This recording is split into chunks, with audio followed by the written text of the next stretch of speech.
Annoncé par Billet-Réduc et le site de la mairie de Paris, la journée tibétaine du dimanche 27 octobre 2024 au Bistrot-Théâtre de Paris-Saint-Germain a tenu toutes ses promesses. Le concert de ce soir. C'est la même famille. Ah, Bonjour à tous. il m'a dit, Paul, je ne te crois pas qu'il y a autant de Français qui vont venir pour voir le film, pour voir le concert, pour voir tout ça. Et ben voilà, ils sont là. Tu peux les remercier. Bonjour, je parle un peu français. I'm very happy to see your face. Plus de 80 personnes ont pu assister à la projection de 2 documentaires et au concert de 4 artistes musiciens, réfugiés politiques tibétains qui travaillent en France. Première escale de ce voyage, le mont Kailash, un film sur ce mont sacré, situé au sud-ouest du Tibet, jamais escaladé et sacré pour les Tibétains, pour les Bones, ce peuple frère, et pour les hindous qui y voient la résidence de la déesse Shiva. La deuxième étape de ce voyage fut la visite de la capitale, la ville sacrée Lhasa, avec le Potala, la résidence des Dalai Lama. Le documentaire Tibet, histoire d'une tragédie, montre comment la capitale s'est vue défigurée par le Parti communiste qui a assassiné la civilisation tibétaine le 15 mars 1959.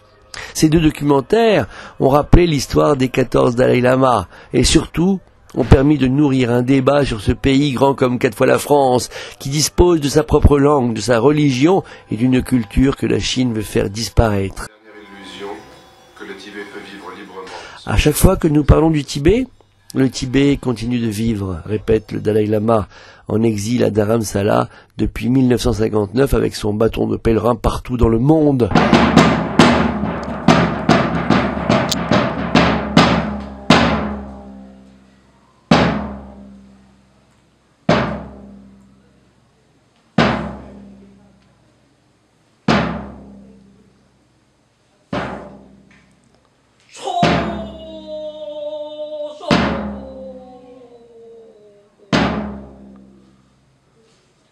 Lobsang Delek, le chanteur tibétain, nous a rappelé la question que se pose son Dieu vivant. Pour éviter que la Chine nomme son Dalai Lama, va-t-il pour la première fois nommer de son vivant le 15e Dalai Lama? Ou annoncera-t-il qu'il est le dernier des Dalai Lama?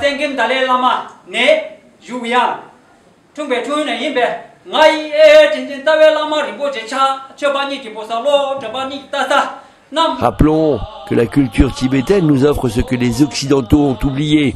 Ce peuple non violent reste non anthropocentré. Aucun homme n'est supérieur à la nature.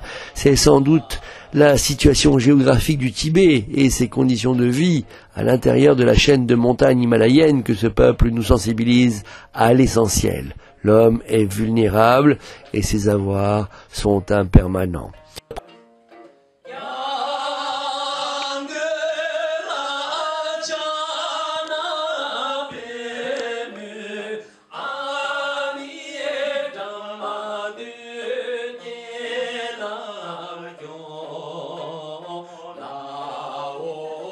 Que ce soit les joueurs de lutte, les chanteurs de rap tibétains, ou plus classiquement les chants folkloriques, ou encore l'opéra tibétain. Cette soirée a été une vraie réussite. Excellente ambiance et un vrai partage de la culture tibétaine si riche.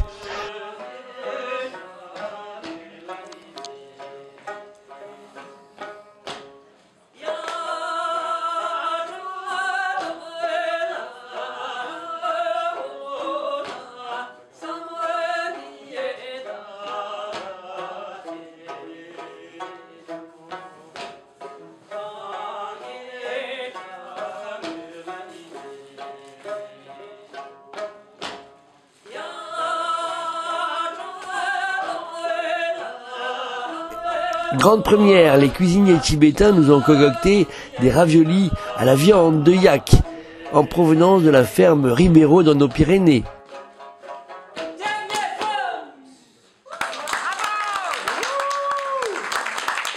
Trois artistes tibétains nous ont emmenés avec eux. Par leur gentillesse, leur générosité et leur authenticité, nous étions dans un petit cocon dans cette salle réservée pour l'occasion à la musique, à la danse et au chant tibétain.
C'est comme si nous étions à Lhasa, à lancer un spectateur.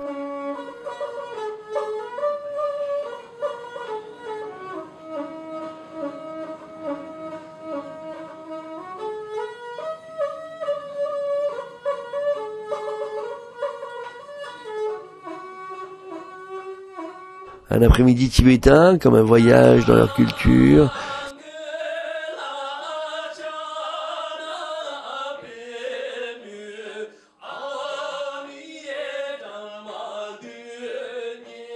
Pour les remercier, les spectateurs se sont mis à chanter la chanson du Dutronc avec des paroles légèrement modifiées. 700 millions de Chinois, avec ma vie au pied Tibet, avec Lhasa et mon Kailash, j'y pense et j'oublie pas, c'est la vie. 20 millions de Chinois à Lhasa, et moi, avec ma culture et mon lac, ma samba quand il fait froid.